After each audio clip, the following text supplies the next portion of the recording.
Tapi sebelum lanjut, jika kalian merasa video ini bermanfaat, jangan lupa like and subscribe. Dan jangan lupa juga nyalain loncengnya agar kalian tidak ketinggalan video-video terbaru. Rasulullah kan bertauhid. Hanya Al-Quran kan intinya hanya untuk menyembah Allah. Ya kita ambil syarinya. Kata siapa? Rasulullah tidak bertauhid. Ya kita tiru tauhidnya, bukan tradisinya. Al-Quran itu intinya untuk menyembah Allah, bukan untuk menyembah selain Allah. Iya. Terus apa yang tidak ditiru? Apa? Jadi ya kita meniru kelakuannya. Kelakuan Rasulullah itu apa? Mengajak ke Allah. Urusan ke Allah jelas otomatis tauhid. Tauhid artinya satu, memahaesakan Allah.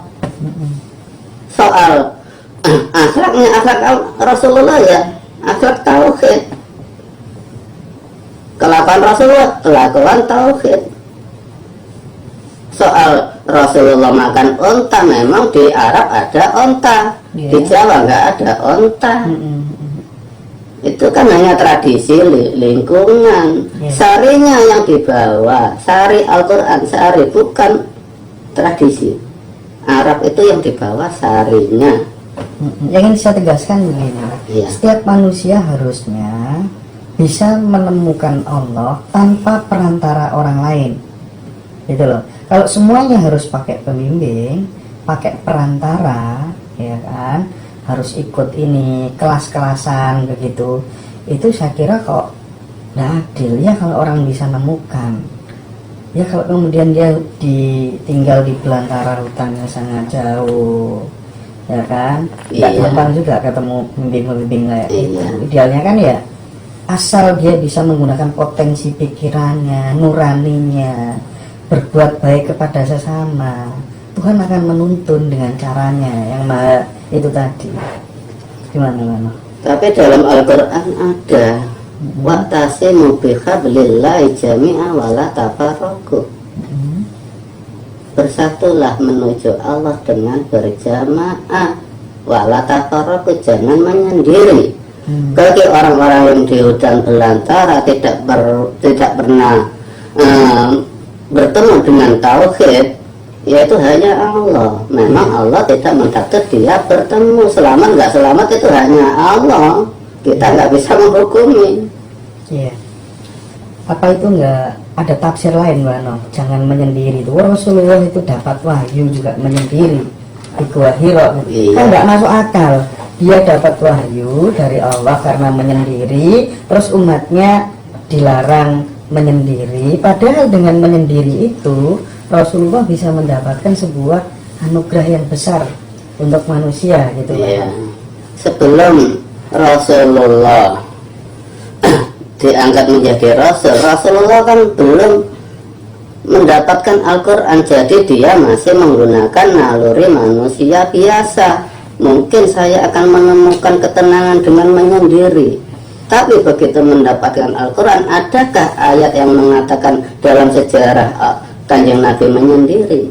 Jadi begitu Rasulullah mendapatkan Al-Quran, Rasulullah tidak pernah menyendiri. Oke, di Quran dijelaskan bahwa semua agama punya potensi untuk selamat. Kita tahu di Buddha, kita tahu di Hindu, ibadahnya mereka ya kebanyakan mereka menunggal dengan meditasi, dengan semedi, dengan menyendiri. Kan nggak etis juga kalau kemudian dilarang menyendiri, tapi justru kemudian di agama-agama lain kan juga justru menyendiri itu sesuatu hal yang sangat sakral, yang sangat penting untuk mendapatkan ilham sebagai latihan, dan orang-orang Jawa juga banyak melakukan hal itu.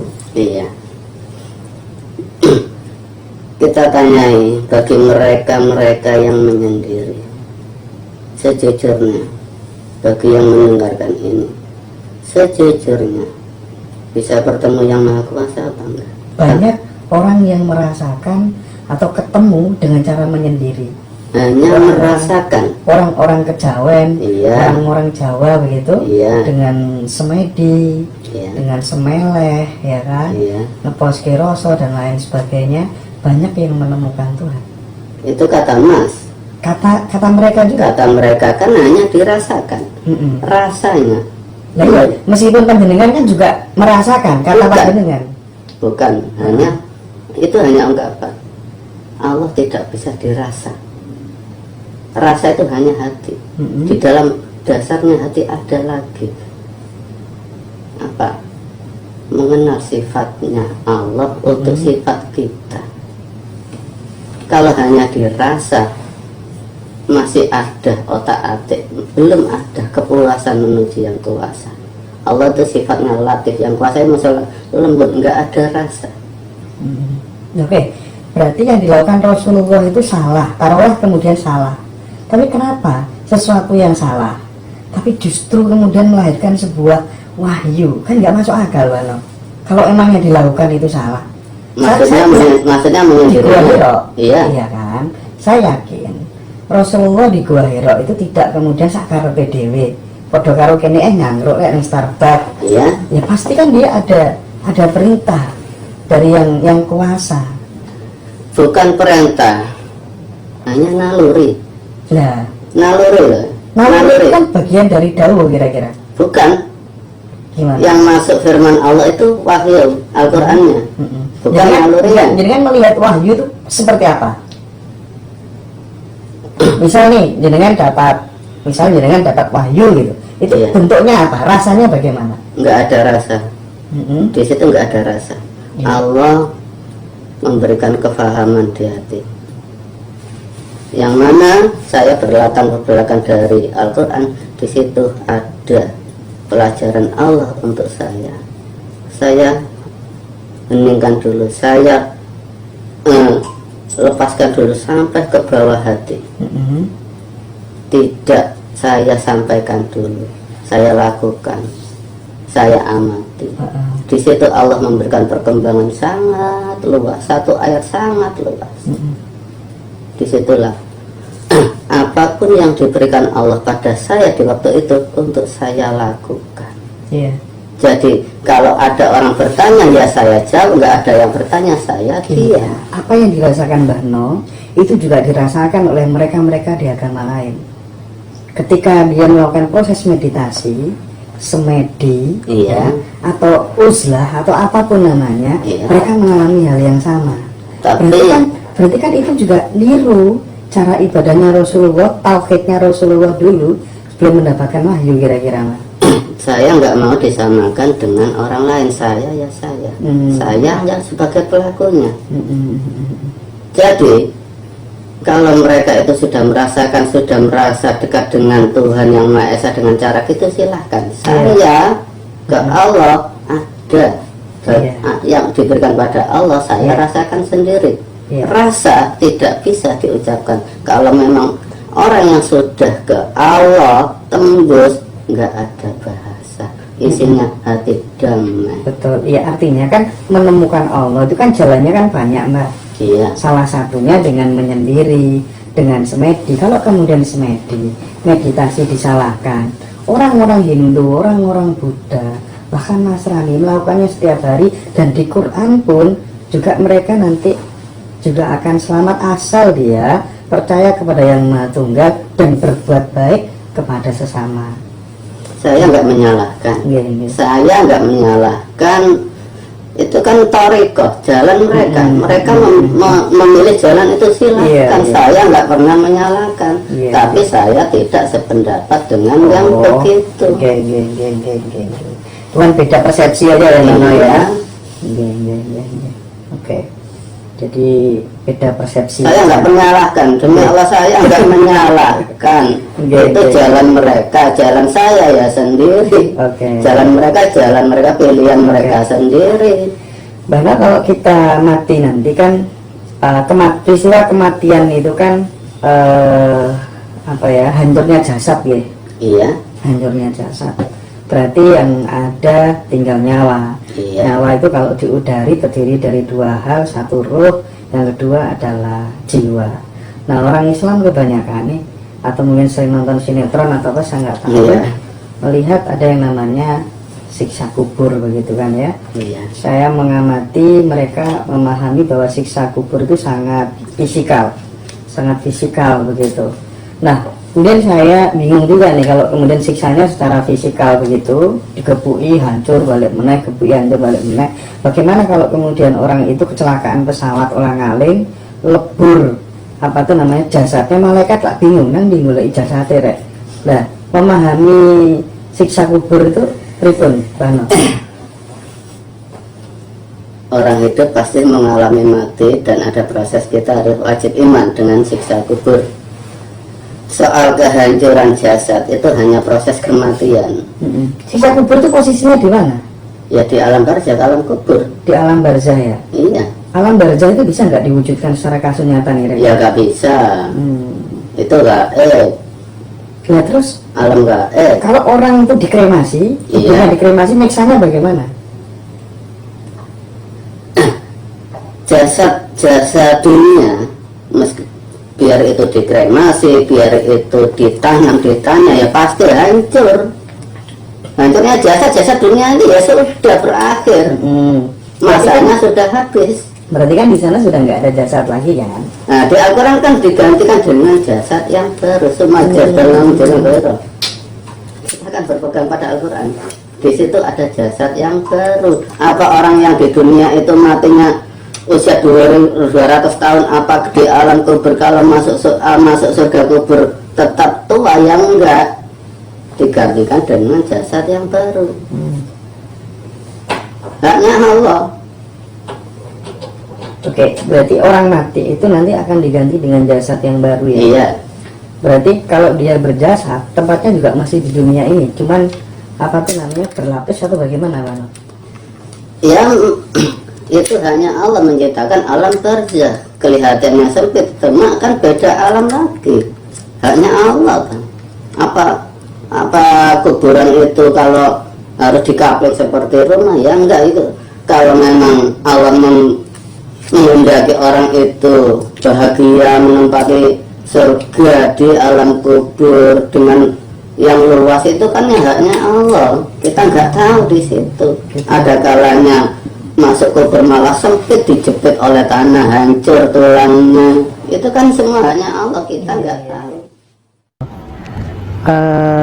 Bagaimana Mbah No mengajari santri-santrinya, saudara-saudara semuanya, supaya hatinya itu benar-benar ya mahabbah, cinta bener sama Allah. Iya. Kayaknya orang umum itu cinta pada dunia, cinta pada harta.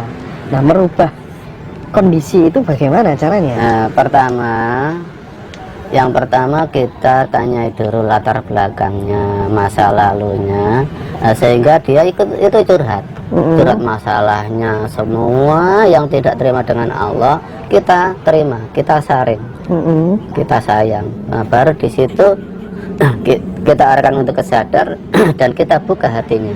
Kita buka di situ, Allah mulai memberikan hidayah. Nah, begitu masuk sesuai dengan yang diinginkannya, kita ajak berdiri, kita rangkul, kita saudara. Nggak ada guru, nggak ada murid. Kalau saya mengaku guru, berarti saya merasa lebih pandai. Itu hanya Allah saya tempati, hancur saya. Makanya dalam zaman Rasulullah, sahabat bukan guru, sahabat, saudara, lebih akrab. Kita saudara. Nah, selanjutnya untuk memasukkan tauhidnya ke kelakuannya, kita adakan berkumpul minimal 2 minggu sekali. Istilahnya kita mengadakan dzikiran. Dzikirnya tidak monoton membaca satu, enggak. Dzikiran hanya simbolis, Mas. Dzikir kan untuk ingat kepada Allah dengan bertemu saudara-saudara. Itu 2 minggu sekali. Kita gilir untuk saat ini, 1 minggu ini di area Kediri, minggu depan di area Bojonegoro. Yang Jepara sudah berdiri sendiri, yang Surabaya berdiri sendiri. Ya kita datangi semua, kita sayang semua. Nah, kadangkala di saat di Bojonegoro yang Kediri datang, yang Surabaya datang, itu tanpa ada perintah, dengan rasa senangnya, rasa persaudaraan yang mendorong dia datang meskipun dalam keadaan hujan. Dikala di Kediri, Bojonegoro datang, kadang Jepara pun datang, Surabaya, dikala di Surabaya mereka datang. Berarti bersatu karena ikatan cinta kepada Allah. Kita dijanji sumpah setia bersaudara sampai mati. Enggak ada rasa sakit hati ke saudara, itu enggak ada sama sekali. Entah Allah membimbing di situ, sayang sekali. Iya. Bah, ketika orang memilih jalan menjadi seorang sufi gitu ya, Iya. itu orang yang hatinya bagaimana? Saya jujur nggak pernah ada niat ke sufi, ke tasawuf. Iya. Yang penting hidup saya salurkan ke Allah. Jadi saya terserah aturannya Allah. Saya tidak mengatur Allah. Iya. Hanya niat hidup saya bawa ke Allah. Terserah Allah menganggap saya sufi, terserah. Yang penting saya iman, itu aja. Misalnya Mas Hendra selalu nyepi, pakai jubah, bertasbih. Orang memandang, wah itu orang tasawuf. Kan orang manusia yang menilai. Di saat kita menjadi imam musola, sudah pakai kalung serban, itu kiai. Kan manusia yang menilai. Agama lain pun begitu, karena pakaiannya, oh itu sebutannya ini. Hanya sebutan manusia. Ketika apa tuh namanya, orang di sana dia profesinya adalah tukang beca. Iya. Ya. Terus kemudian dia menjalani takdir hidupnya dengan kepasrahan yang luar biasa. Berarti ya beca itu sebagai torikohnya dia menghadap kepada yang kuasa. Iya. Takdir apapun ya itu toriko. Toriko kan jalan hanya untuk menuju yang kuasa. Ya, misalnya orang belajar tarekot-tarekot seperti itu ya Mbak ya, Iya. sementara syariatnya belum sempurna begitu, bagaimana Mbak? Ya itu terserah mereka. Jujur yang mengikuti torikoh begitu, jujur tanya hatinya, sesungguhnya iman apa enggak hidupnya? Yakin enggak kalau hidupnya akan selamat? Yakin enggak kalau mati akan selamat? Karena selama ini yang disandari itu bukan Allah, tapi amalan-amalannya. Bahkan mereka tidak bisa membedakan mana sholat dan mana amal sholat. Sholat itu enggak, yaitu as-sholatu lidzikri wa aqimis sholata inna sholata kanat alal mu'minin kitaban mawquta. Kitaban mawquta itu sudah lengket tiap detik di hati kita. Bukannya 5 waktu, tapi 24 jam sadarmu ke Allah, bawalah itulah salat daim. Kalau sholat 5 waktu, hanya 5 menit sesudah sholat 5 waktu, kita nggak sadar ke Allah, terus diberikan mati dalam keadaan tidak bertauhid. Apa bisa dikatakan iman? Kalau Mbah Nur sendiri punya mursyid gak Mbah? Kalau mursyid nggak ada, kalau pembimbing ada. Ada ya kalau pembimbing? Ada. Terus, kriteria pembimbing atau apalah sebutannya ya, pembimbing, penuntun, mursyid, itu kriteria yang harus diikuti. Itu kira-kira bagaimana Mbah? Apa saja? Soalnya kadang kan banyak nih orang yang ngaku-ngaku pembimbing begitu, terus ujung-ujungnya anak buahnya disuruh iuran terus begitu kan. Itu banyak. Ya bukan menyinggung siapapun sih, cuman fakta di lapangan memang begitu. Kalau saya memandang pembimbing itu satu, dia tidak pernah merasa pandai, dia mau berkomunikasi, saling mengisi. Itu mana yang lebih ke Allah? Satu, dia nggak, oh saya mursyidmu, dia nggak punya ya rasa itu punya, ya, sama sekali nggak punya. Keakuannya sudah lebur ya, bilang ya. Cuma dia sudah menempati tauhid murni gitu. Tapi dia menempati situ kadangkala butuh bumbu. Kan gitu, saling mengisi. Nomor 2, dia mau bersaudara dengan saya dunia akhirat.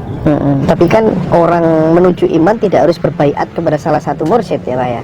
Iya enggak. Kalau kan nggak adil juga kalau kemudian harus diwajibkan berbaiat kepada salah satu mursyid kan? Tapi kan zaman sekarang kan zaman modern. Kita hanya melalui misalnya jarak jauh, melalui komunikasi, hanya mengakui tolong dibimbing. Kita bisa aja membimbing jarak jauh, tapi lebih baiknya kita mau mendatangi, Mas. Iya. Kita mau mendatangi dimanapun, saya siap mendatangi. Dan pembimbing saya sementara ini memang masih saya sembunyikan. Suatu saat akan muncul dia. Iya. Suatu saat. Saya bukan pembimbing, saya juga pengikutnya. Suatu saat pasti dia muncul. Muncul ya mana ya? Iya pasti. Iya. Oke, artinya dari dialog kita itu orang sebenarnya menuju ke Allah itu sudah nggak perlu ribet-ribet, ritual-ritual khusus gitu ya, Mbak ya? Enggak, hanya sadar aja. Sadar. Nanti kalau sudah bertemu pembimbing yang asli, wah, itu luar biasa. Akhlaknya orang-orang yang sudah benar-benar beriman kepada Allah, ya, benar-benar dia sudah sadar, itu akhlak dalam kesehariannya bagaimana, Mas? Malah santai biasa. Sendal gurau, pakaian nggak mikir harus bagaimana. Los, tapi hatinya tetap ke Allah. Los salah, nggak ada ingin makan apa ya makan. Kalau memang mau, ada orang cantik lewat, lihat ya lihat. Itu memang pandangan dari Allah untuk apa? Apapun yang ada di dunia, kulu wasrabanian, makan minum seenakmu dengan santai. Asal tak balak tusrifu, jangan berlebihan. Kalau berlebihan itu apa? Berlebihan senangnya lali dengan yang memberi itu. Tusrifunya itu yang nggak boleh. Itu aja santai aja lah ke Allah, enjoy. Nah, tantangan terbesar di dalam sebuah kehidupan itu kan sebenarnya pengendalian jati diri, Mbah No. Pengendalian nafsu. Kalau Mbah No bagaimana mengajarkan kepada santri-santrinya terkait dengan hal itu? Nafsu itu kan keinginan. Ya silahkan saya los, tapi ada batasan. Karena di situ Allah memberikan fasilitas. Kalau kita bernafsu kepada wanita, ya nikah. Bahkan dijatah sampai 4. Los kan ada tempatnya, Mas. Iya. Bernafsu pada wanita, ya nikah lah. 1 kurang ya 4. Kalau ingin bernafsu makan apa, ya makan. Asal memang nggak ada larangan dalam fisiknya. Misalnya kalau darah tinggi ya harus ada yang dihindari. Kan bisa menimbang sendiri. Ini cocok apa enggak yang saya konsumsi, kan hanya gitu. Nanti ya nafsu ya dilos aja, nafsu makan tidur. Ingin wanita ya ke wanita, tapi dengan pernikahan, nggak seenaknya. Gini Mbah No, kalau di Quran itu kan kalau nggak salah ada ayat yang mengatakan bahwa laki-laki itu maksimal, kalau nggak salah ini Mbah, istrinya 4 begitu Mbah. Sementara teladan kita Rasulullah sendiri itu istrinya 9. Ini kan terkesan paradoks begitu. Nah, gimana Mbah No? Kalau saya fangkihu ma tabalakum minan nisa'i fasna wa sulasa wa ruba', begitu. Menikahlah dengan seorang wanita toba yang ideal menurut kamu, kan, lakum masna wa sulasa wa ruba'. Kalau kita menyebutkan dalam angka-angka Arab misalnya 33, salasun wa salasina, 3 dan 30. Itu kan hukumnya tafsir, menikah 4 ya. Masna wa sulasa wa ruba'. Kalau di jumlah itu berapa? 9 ya. Masna 2, sulasa 3, ruba' 4. Iya. Kalau kan kita terserah, yakin kita pada Rasulullah kan bisa dicontoh. Ayatnya jelas, 2 dan 3 dan 4, 9. Mau apa kalau mau menikah 9? Rasulullah mencontohkan, dan Al-Quran kalau di jumlah itu 9. 4 itu kan ketetapan madhab, ketetapan negara. Kalau kita meniru Rasulullah apa salah? Ya enggak. Tapi di sini kelanjutannya Allah fa in khiftum alla ta'dilu fa wahidatan, kalau kamu takut tidak adil ya satu aja. Gitu kan ya, gitu. Kalau berani 9 ya silahkan 9. Asal adil dalam apa? Imannya. Iya, iya, iya. Nikah 9 kalau nggak bisa mengimankan ya nggak usah. Mendidik satu aja nggak sanggup, apalagi 9. Ada masih kelanjutan ayatnya. Iya. Fa in khiftum alla ta'dilu fa wahidatan. Kalau kamu takut kalau nggak adil ya satu aja. Iya, iya. Kemudian ini Mbah, ini sejalan dengan pertanyaan saya yang kemarin ya. Tuhan menciptakan manusia itu kan tak lain dan tak bukan untuk beribadah gitu ya. Iya. Tapi di dalam realitas sosialnya kan banyak manusia yang tidak beribadah atau tidak sesuai dengan keinginan Tuhan begitu. Apakah hal ini berarti Tuhan telah gagal menggapai tujuannya? Ya enggak. Yang gagal itu pengertian manusianya, bukan Tuhan. Ibadah itu bukan harus berarti kalau mendengar adzan harus cepat-cepat ke masjid, ke musola, enggak ibadah. Ibadah kan artinya apa? Mengabdi pada Allah. Hidupmu abdikan ke Allah. Itu aja. Itu bahwa sadar itu ibadah wa ma khalaqtul jinna wal insa illa liya'budun, bukan untuk mengamalkan sholat, ibadah. Semua hidup kita ini ibadah kalau kita serahkan, kita percayakan ke Allah. Niat hidup ya Allah untuk menjalin takdirmu. Nah, kalau memang nggak memenuhi syarat, kalau Indonesia ibadah itu harus begitu, alangkah hancurnya manusia Indonesia.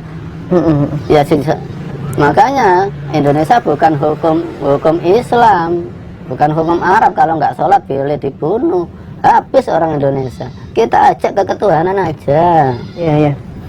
Sekarang gini Mbah No, ini pertanyaan titipan teman-teman ini. Iya.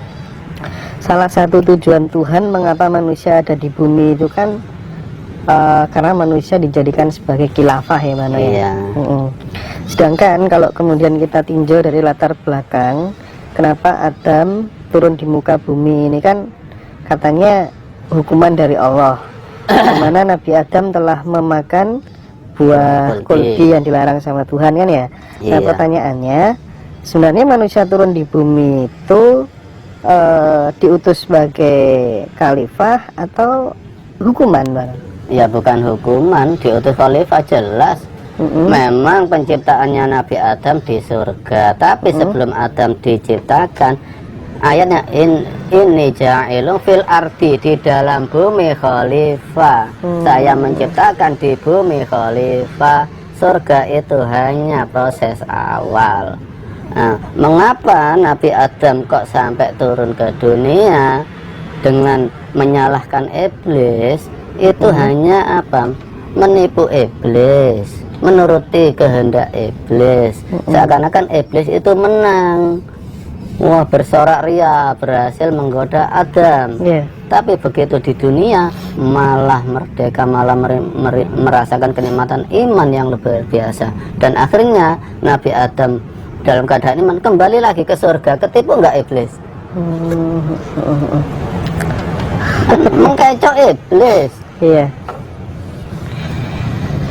Tapi kadang saya kasihan sama iblis Bano.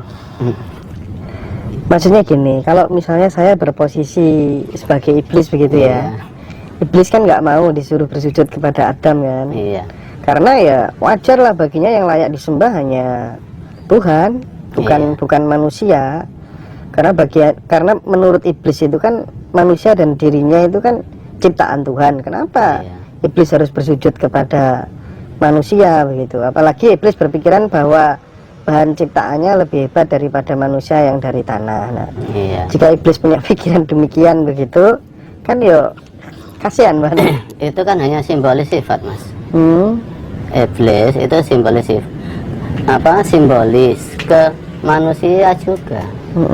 Kalau Mas prihatin dengan iblis yang begitu, mestinya Mas ya lebih prihatin kepada manusia yang menempati posisi iblis, kelakuan iblis yang seperti itu, merasa lebih mulia, merasa lebih pandai. Mereka itu iblis, mengapa Mas gak prihatin? Makanya jin ada yang iman, yang gak iman itu iblis. manusia, ada yang gak iman itu kafir. Enggak, maksudnya kenapa kok Allah tidak menyuruh iblis bersujud kepada penciptanya, justru kepada manusia? Bukannya bersujud, mengakui Adam lebih mulia, tapi dalam Rasulullah membahasakan itu bersujud. Al-Quran bukan bahasa, tapi wahyu. Nah, dalam kata sujud itu hanya untuk menghormati. Hormatilah Adam itu lebih baik penciptaannya daripada kamu. Iblis nggak mau, merasa dia lebih bagus, itu aja.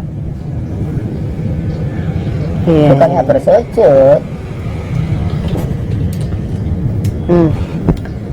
Setan itu Mbah, setahu saya Mbah, berdasarkan ngaji-ngaji gitu, kan dia kan dimasukin neraka nih Mbah, katanya Mbah. Kita juga sama-sama belum tahu ya nanti di sana bagaimana. Padahal setan pasti. Nah, padahal setan itu adalah pembantunya Tuhan untuk memuluskan skenario Tuhan di muka bumi ini. Tanpa setan kan skenario-nya nggak berjalan. Saya bikin robot berperan sebagai antagonis untuk sebuah cerita supaya ini menarik. Tapi kemudian robot itu saya hajar sendiri dengan skenario saya, kan nggak logis mana. Setan diskenario oleh Allah, itu justru sangat lucu. Sebelumnya setan itu iman, setan iblis itu sebelum ada Nabi Adam itu imannya luar biasa. Bahkan sampai saat ini pun setan itu iman hanya Allah toh. Cuma waktu itu sebelum Adam diciptakan ada khalifah jin yang dipimpin oleh Ajazil. Oke, saya paham Mbak. Saya paham terkait dengan itu. Kan muncullah setan adanya dari yang tadinya iman dan nggak iman. Ini yang gerakkan siapa? Kan tanpa kehendak Allah kan nggak bisa. Iya. Lah iya kan, berarti kan setan begitu itu karena dikehendaki Allah. Iya. Kan nggak punya kehendak sendiri, manusia nggak bisa berkehendak, setan nggak punya kehendak, gitu loh maksudku. Iya. Gitu. Tapi kan dalam peringatan Allah dalam Al-Quran kan banyak, jangan menyembah setan, wanik buduni. Oh ya Bani Adam Allah tak butuh syaitan.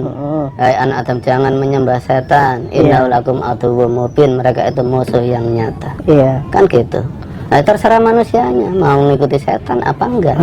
Jadi yang tak permasalahkan itu kok yang nggak adil ya, bagi gini loh Mbak, maksudnya gini, saya buat ya malaikat misalnya ya, atau kemudian oke lah kita sebut setan itu loh, dia nggak akan bisa ingkar tanpa dikehendaki Allah. Itu artinya bahwa setan ingkar itu sudah di skenario Tuhan seperti itu, gitu loh. Terus kemudian kok dilebok-lebok non rokok dewe, itu loh yang kita kadang saya ya sorry kayak loh kok gak logisnya ini rek Tuhan gitu loh. Sebetulnya setan itu kan bukan setan-setan yang keliaran itu. Setan itu di hati kita. Kita diberi oleh Allah nafsu 4, nafsu amarah, lawamah, sufiyah, dan mutmainnah. Setan itu di dalam diri kita sendiri, tapi kita punya panjer. Dulur papat bisa ke nafsu, ya kita punya panjer. Tauhid lurus kita. Kalau kita menuruti amarah lawama, berarti kita hancur. Nanti setan bukannya setan gondoruwo, setan itu dalam hati kita, pertama dalam hati kita. Bukannya setan yang itu, setan hati kita gitu loh. Lalu hukum makanya orang itu makrifat, pandang hatimu kafir apa enggak. Amarah itu apa? Marah yang merusak hatinya. Lawama ingin selalu merusak. Di situ ada dua baik, sufiyah dan mutmainnah. Ini kan tinggal kita bisa dikendalikan yang mana. Mana ada orang mau sholat dilarang, dicegat oleh sundel bolong. Itu kan setan luar, setan dalam ini loh. Makanya Rasulullah waktu pulang dari perang Badar kata sahabat, ini sudah perang luar biasa, ada yang lebih hebat. yaitu memerangi nafsu setan dalam hati kita. Kembalikan kepada diri Iya. manusia gitu ya, Mbak ya. Iya. Oke. Mbah No, sebelum kita break dulu, Iya. saya ingin Mbah No memberikan apa ya, penguatan lah ya ke teman-teman yang sedang bingung, terus kemudian pengen belajar kepada Mbah No begitu.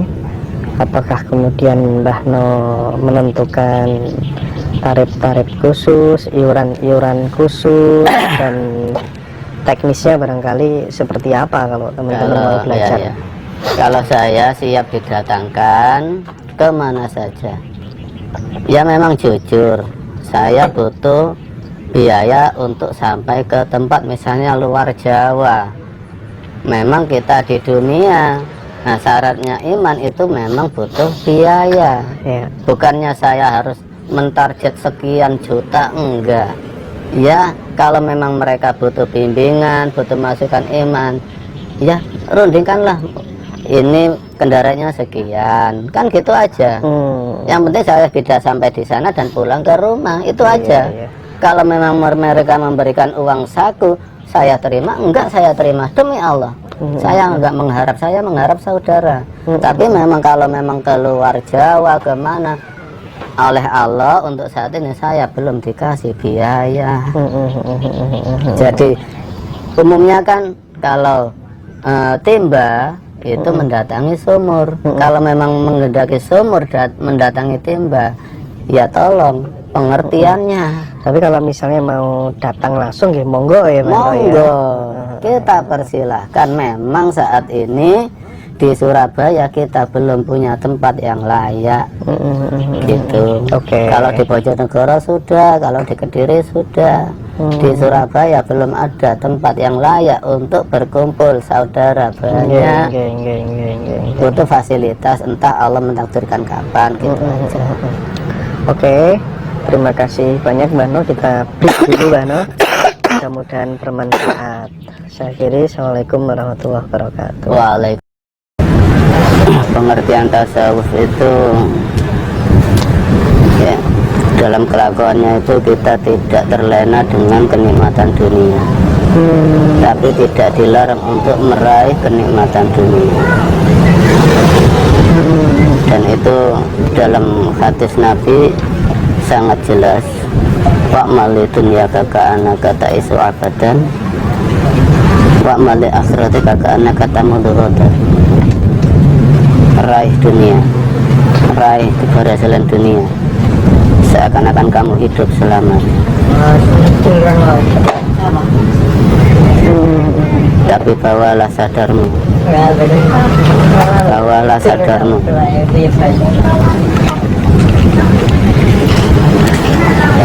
bahwasanya hadapkan hidupmu seakan-akan kamu mati besok hari. Jadi menurut saya tasawuf itu tidak harus kita menghindari dunia, tapi tetap raih dunia, tapi dalam kesadaran hidup ini untuk menghadap Allah. Itulah tasawufnya. Berarti orang yang bertasawuf tidak harus jauh dari harta, tidak harus miskin gitu ya Mbak No ya? Tidak sama sekali. Orang iman itu berhak kaya, berhak merdeka. Kalau kita sebagai orang yang dipilih Allah, diberi amanah Allah untuk menyampaikan tauhid, haruskah kita hidup prihatin? Kita hidup di dunia butuh fasilitas dunia. Kalau prihatin, berarti orang yang menuju ketuhanan harus dalam keadaan lemah. Kita harus dalam keadaan kuat, yakin, dan yakin Allah menghidupi kita dan Allah meridhai kita dalam menegakkan tauhid. Tapi tiada pamrih untuk disanjung manusia. Itulah tasawuf. Tapi apakah ketika kita belajar syariat memang harus dilengkapi dengan bertasawuf, Bano, kira-kira? Harus. Cuma dalam pengertian syariat, mayoritas masyarakat Indonesia itu sangat salah kaprah. Dikira syariat itu harus bisa membaca Al-Quran karena mengambil sari katanya dari bahasa Arab. Seakan-akan menuju Allah terlalu rumit, padahal sangat mudah. Kalau memang kita tidak ditakdir oleh Allah untuk bisa mempelajari ilmu fikih, memang kita tidak ditakdir untuk diberi kesempatan belajar ilmu fikih. Kita orang Jawa, punya tradisi sendiri, punya kekuatan ketuhanan sendiri. Jadi kita ambil sarinya, kita buka mata hati kita. Kalau orang Indonesia harus mengerti hukum-hukum Islam yang ada di kitab fikih, banyak orang yang tidak iman karena merasa sulit, karena merasa sangat sulit. Padahal itu semua tidak ada aturan dalam Al-Quran. Allah itu sangat simpel. As-salatu lidzikri, salat itu untuk menyerahkan hidup ini, takdir ini menghadap ke Allah. Zikir bukan sebutan Allah, bukan. Tapi percayakanlah hidupmu ke Allah. Percayalah pada Yang Maha Kuasa. Jangan dipersulit masyarakat Indonesia ini untuk menghadap Allah. Diambil sarinya. Al-Quran itu sarinya hanya untuk menghadap Allah. Sadar itu saja. Yakin selamat. Serahkan hidupmu ke Yang Maha Kuasa. Yakin selamat. Berarti karena kita sebagai orang Jawa ada tradisi seperti halnya misal nih Mbah, kalau kita mau menikah kita pakai hitung-hitungan pon, wage, kliwon, legi dan seterusnya, itu masih harus tetap dipegang ya? Masalah tradisi itu silahkan dilanjutkan, tidak melarang tradisi. Saya di sini hanya membimbing yang mau dibimbing. Tradisi lanjutkan, tapi hati tetap hasilnya tetap diserahkan Allah. Wong kita 1 jam yang akan datang nanti masih diberi hidup oleh Allah atau enggak saja enggak tahu, apalagi 2 bulan, 3 bulan, 2 tahun, 3 tahun itu menempati hak Allah. Jadi kita bimbing umat manusia ini untuk lebih percaya ke Allah, tapi tidak meninggalkan tradisinya. Karena di Al-Quran jelas, Qul a'udzu birabbin nas. Ya Allah, ungkapkan saya berlindung pada Tuhannya manusia, yaitu Allah. Berlindunglah ke Tuhannya manusia, Allah. Jangan berlindung kepada selain Allah. Kalau kita masih percaya dengan ramalan-ramalan dan meyakini kalau saya tidak menurut akan celaka, berarti kita tidak berlindung kepada Allah, tapi berlindung kepada manusia. Malikin nas, yang menjadi rajanya manusia. Jadi maksudnya yang menjadi raja manusia, hidupmu itu loh, serahkan kepemimpinannya pada Allah, percayakan hidupmu pada Allah. Jangan mau didoktrin oleh ucapan-ucapan yang menyatakan bahwa kalau tidak mau menuruti apa yang dinasihatkan manusia tersebut, akan celaka. Yakin tidak ada manusia yang bisa memberikan keberuntungan kepada manusia. Tidak ada manusia yang bisa memberikan celaka pada manusia, asalkan kita yakin pada Allah. Yakin pada Allah. Mengapa ramalan-ramalan manusia itu bisa terjadi? Karena kita meyakini di situ. Jadi Allah mengabulkan apa yang kita yakini. Percayakan hidupmu biar dipimpin oleh Allah, biar ditata oleh Allah. Tatanan Allah itu lebih sempurna. Itulah Malikin Nas. Serahkan hidupmu pada Allah. Ilahin Nas. Sandarkan hidupmu hanya untuk Allah. Sandarkan nasibmu, sandarkan hidupmu pada Allah. Jangan bersandar ke selain Allah. Di saat apapun kita tetap bersandar pada Allah. Makanya pernah saya ungkapkan, kullu syai'in halikun illa wajha lahul hukmu wa ilaihi turja'un. Setiap yang berbentuk apapun, berupa ucapan, berupa apapun yang berbentuk, kalau kita percaya, kalau kita sandari, itu akan halikun, merusak iman kita. Illa wajah, kecuali hidupmu kau serahkan pada Allah. Serahkan. Laul hukmu, hukum hanya Allah dan kita yang tahu. Kita tidak butuh dinilai manusia. Kalau memang kita yakin hidup kita ke Allah, untuk apa kita masih memandang manusia? Kita tidak butuh sanjungan, pujian. Kalau manusia masih butuh sanjungan, pujian dari manusia, berarti hukumnya masih menghadap manusia, bukan ke Allah. Wa ilaihi turja'un. Semua kembalikan ke Allah. Ke Allah lah tempat kembali kita, tempat berserah diri kita, tempat mengembalikan takdir kita. Itulah orang yang bersyukur. Min syarril waswasil khannas, dari kejahatan, godaan-godaan manusia, yaitu percaya dengan ramalan-ramalan, percaya gaib selain Allah, percaya bahwa gaib selain Allah itu bisa memberikan bahaya. Sama sekali tidak. Itu termasuk kullu syai'in halikun.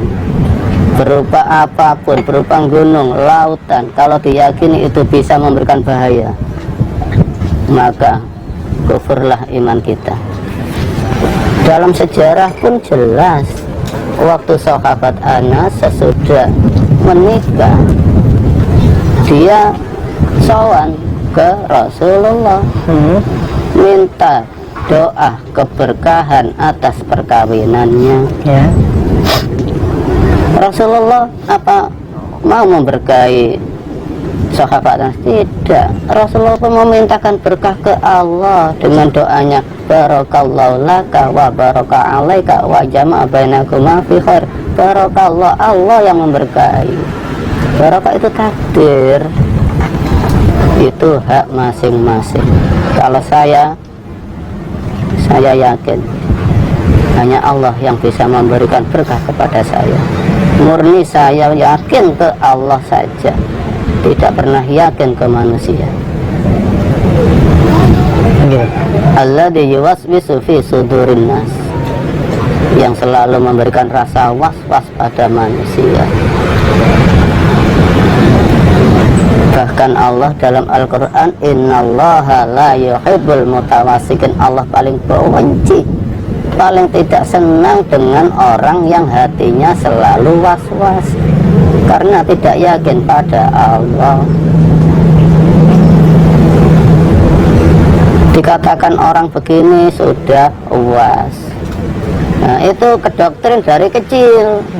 Keyakinan-keyakinan itu jangan ke situ, itu di situ ada hantu, akhirnya timbul rasa was-was. Itulah doktrin-doktrin dari kecil sehingga terbawa sampai dewasa, mempercayai bahwa tempat-tempat yang rimbun, gunung yang tinggi, lautan itu bisa membahayakan untuk ditempati oleh jin-jin yang keramat yang bisa mencelakai. Berhubung dari kecil ke doktrin seperti itu, akhirnya imannya hilang. Termasuk ini barangkali Mbak, kita pas lagi duduk-duduk begitu kan, Iya. terus kemudian cicak itu jatuh kena Iya. kepala, itu kan langsung waduh mau kena sial nih. Ya termasuk itu, termasuk itu.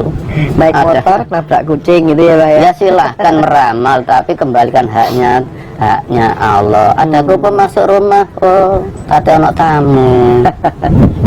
Sadar posisi kita manusia, takdir yang akan datang itu haknya Allah, jangan ditempati haknya Allah. Itu yang saya tekankan kepada semua yang mengikuti saya. Saya bimbing untuk yakin ke Yang Maha Esa. Oke. Selanjutnya begini, kalau misalnya ini Mbah, berarti kan tasawuf itu yang ditata adalah membersihkan hati ya Mbah, kalau Iya. ya enggak?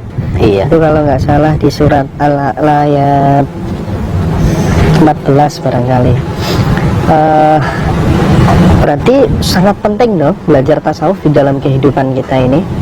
Sesungguhnya tasawuf itu tidak perlu dipelajari karena sejalan dengan hidup kita. Cukup dengan kita serahkan hidup kita ke Allah, itu loh sudah tasawuf.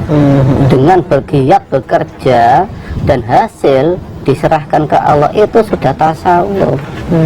Tidak harus menghindari dunia. Iya. Semua itu sejalan dengan takdir. Jadab pun sejalan dengan takdir. Jadab itu apa? Gila dengan Allah, jatuh cinta pada Allah. Itu pun nggak bisa dibuat-buat ya orang jadab itu ya Mbak ya? Ya nggak bisa. Kalau makanya dalam ritual itu jangan berhenti di hati. Hati itu masih rasa, masih mudah disisipi iblis. Langsung didalamkan lagi. Makanya dalam tembang Sunan Kalijogo, tembang awal itu Mas Kumambang. Setiap manusia ini ada Mas Kumambang.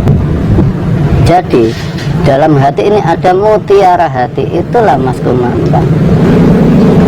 Kalau di Al-Quran itulah roh hidup kita. Tempati itu. Jadi jangan sampai kita ini hidup ini dipimpin oleh jasad, tapi hiduplah yang memimpin jasad. Lebih dalam lagi, kalau jasad yang memimpin hidup, kita tidak pernah bersyukur pada Allah. Di saat jasadnya merasakan sakit, itu ada rasa tidak terima. Ada rasa tidak terima, ingin yang lebih enak. Misalnya secara ringan aja, misalnya saya tiap hari saya perjalanan 5 kilo, oleh Allah diberikan sepeda until. Nah, merasakan capek, padahal di luar kemampuan saya kalau sampai mengambil sepeda motor, karena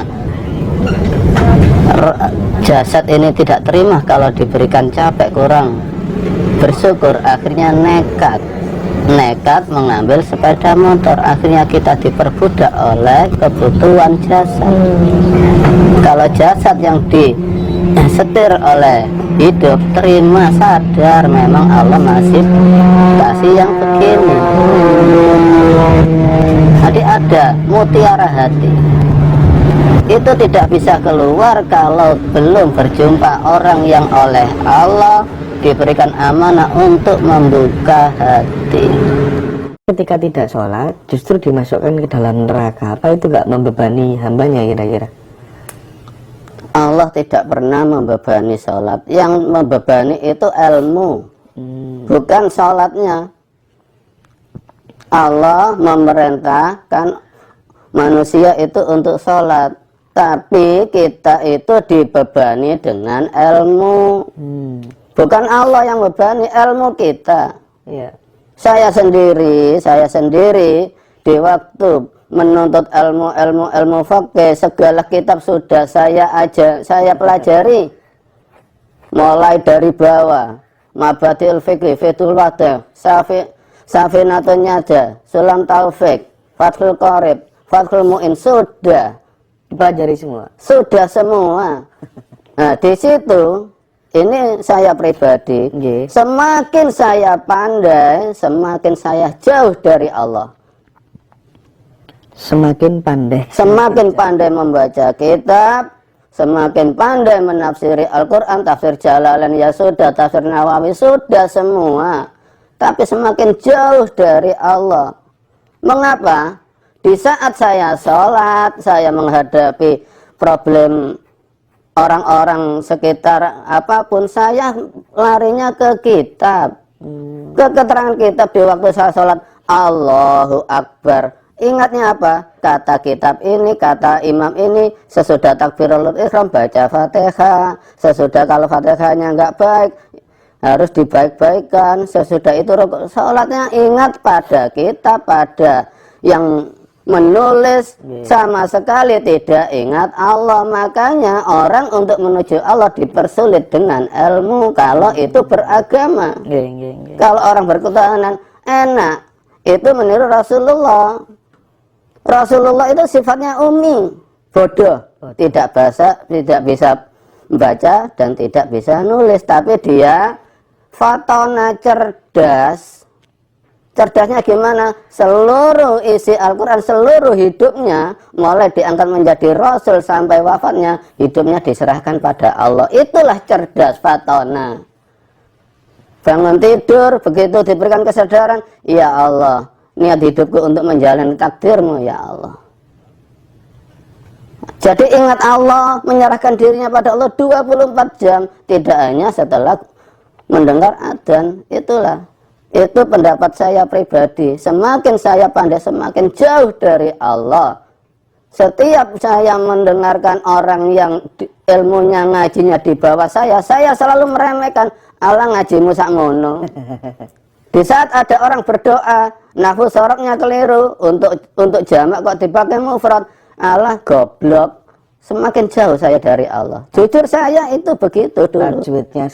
Tajwidnya salah. Lihat orang mendengar orang tadarus panjang pendeknya salah, wah goblok. Selalu saya merasa pandai. Makanya saya berpendapat pada diri saya sendiri, semakin saya pandai semakin jauh dari Allah. Bahkan saya sering diundang Baksul Masail waktu dulu, adu kitab, adu pandai. Sering ya Pak? Ya sering. Disitulah kalau ilmu, di atas ilmu ada ilmu, di atas ilmu ada ilmu, di atas ilmu terus nggak ada habisnya, geger terus. Kalau bertuhan bertempat pada ilmu, tidak pada fatonahnya, cerdasnya. Kalau cerdas, puncak dari manusia adalah wa ma khalaqtul jinna wal insa illa liya'budun, untuk menyembah Allah. Sesudah menyembah Allah, menyembah apa lagi? Ya sudah habis, itulah tujuan kita hidup. Bukan untuk pandai-pandaian, tapi untuk menyembah Allah. Kalau sudah menyembah Allah, ya mana beban dari Allah? Serahkan hidupmu cukup kok. Allah tidak membebani dalam sholat. Yang terbebani itu orang yang melakukan amal sholat. Kita itu dipersulit dengan racun-racun yang begitu itu. Kalau memang kita kembali ke Al-Quran, yakin nikmat menuju Allah, tidak ada beban. Yang membebani itu ucapan-ucapan kitab, ucapan-ucapan orang-orang yang membawa pandainya sendiri-sendiri. Sekarang jujur, di kitab-kitab fikih ada air mustakmal, ada air mutlak. Itu pun sangat merumitkan orang yang menuju Allah. Dikala wudhu membasuh muka, yang cauan yang kedua ini nggak ada dua kola, apabila ada tetesan dari muka netes ke cawan lagi, ini mustakmal. tidak karuan sulitnya. Itu loh diungkap kitab ini gini. Sangat sulit menuju Allah karena ilmu. Di saat takbiratul ihram harus bersamaan dengan niat orang takbir diberkatkan Allah kapan menghadapnya Allah? Kok yang diingat itu loh dawuhnya kitab, tidak langsung ya Allah niat hidupku menuju kami Allah, Allahu Akbar. Jadi yang disembah bisa dibilang adalah aturan ya Pak? Iya aturan, tidak menyembah Allah, makanya sampai mati pun bingung, tidak bisa menemukan Allah dalam hidupnya. Akhirnya menempati fanatik, takut. Orang iman itu luas, Shiratal Mustaqimnya itu luas, nggak takut, nggak selamat. Yang penting serahkan hidupmu ke Allah. Yang sempit itu Shiratal Mustaqimnya orang pandai. Gini takut dosa, gini dosa. Hidup aja di gua. Nikmatilah dunia. Iya. Oke, sekarang saya lanjutkan gini. Saya ingin tahu proses awal mula turunnya perintah sholat itu, kalau nggak salah kan Isra Mi'raj ya Mbah ya? Iya. Isra Mi'raj. Nah, sementara ada orang memahami, ada yang dipahami bahwa Isra Mi'raj itu adalah perjalanan lintas dimensi yang dilakukan oleh Rasulullah ketika dia diam, ya kan? Cuman ada juga yang beranggapan terjadi secara fisikal, Rasulullah naik buruk meluncur ke atas kayak Dragon Ball gitu, naik awan kinton, ya kan? Seperti di film-film waktu saya kecil dulu. Nah, kalau Mbah No melihat dan memahami tesis itu kira-kira seperti apa Mbah No? Hakikat Isra Mi'raj. Iya. Makanya Al-Quran itu jangan di otak, resapi dengan iman, resapi dengan hati dan iman. Jadikan Isra Mi'raj itu kelakuan, bukan dongeng. Oke. Surat Al-Isra hanya menyebutkan Subhanalladzi asra bi abdihi lailam minal masjidil haram ilal masjidil aqsa barakna haulahu linuriyahu min ayatina. Di situ tidak ada dalam Al-Quran kalau Rasulullah di waktu Isra Mi'raj itu menerima 5 waktu, harus mondar-mandir, awalnya 100, itu kitab dardir. Cerita kitab dardir dalam Al-Quran nggak ada. Nah di situ kalau di otak ada yang bilang dengan naik buruk secara fisik, ada yang secara duduk. Kalau saya pribadi, Rasulullah itu Allah yang menjalankan, bukan jasadnya. Iya.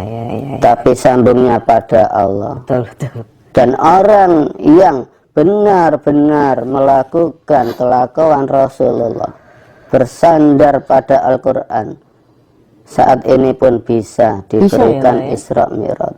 Demi Allah bisa. Semua orang bisa mengalami fase Isra Mi'raj dalam dirinya sendiri, dengan catatan hatinya benar-benar sambung sama Allah langsung ya. Iya, demi Allah bisa. Geng. Bisa dibuktikan masuk ke alam malakut, masuk ke lauhul mahfuz. Itu hal biasa untuk orang yang memang dekat dengan Allah. Itu bukan hal yang luar biasa.